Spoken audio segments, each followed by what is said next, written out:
चारों तरफ वोट हमनी के गरम बा आ लोग चारों तरफ बात कर रहा बा कि बदलाव कल जरूरी बा।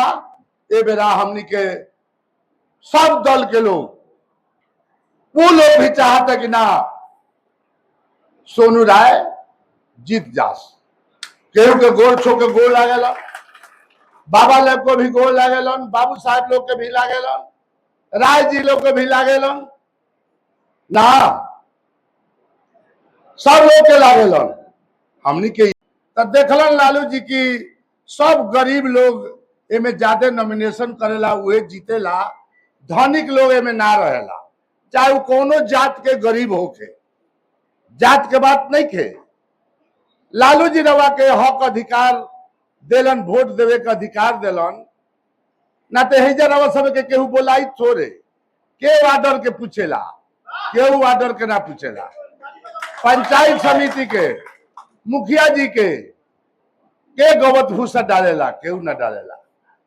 लालू जी रवा के कितना मदद कैलन, कितना रवा के ऊंचा चढ़ौलन,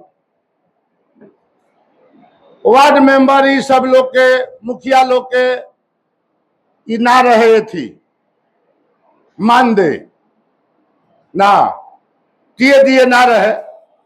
लालू जी शुरुआत कैलन,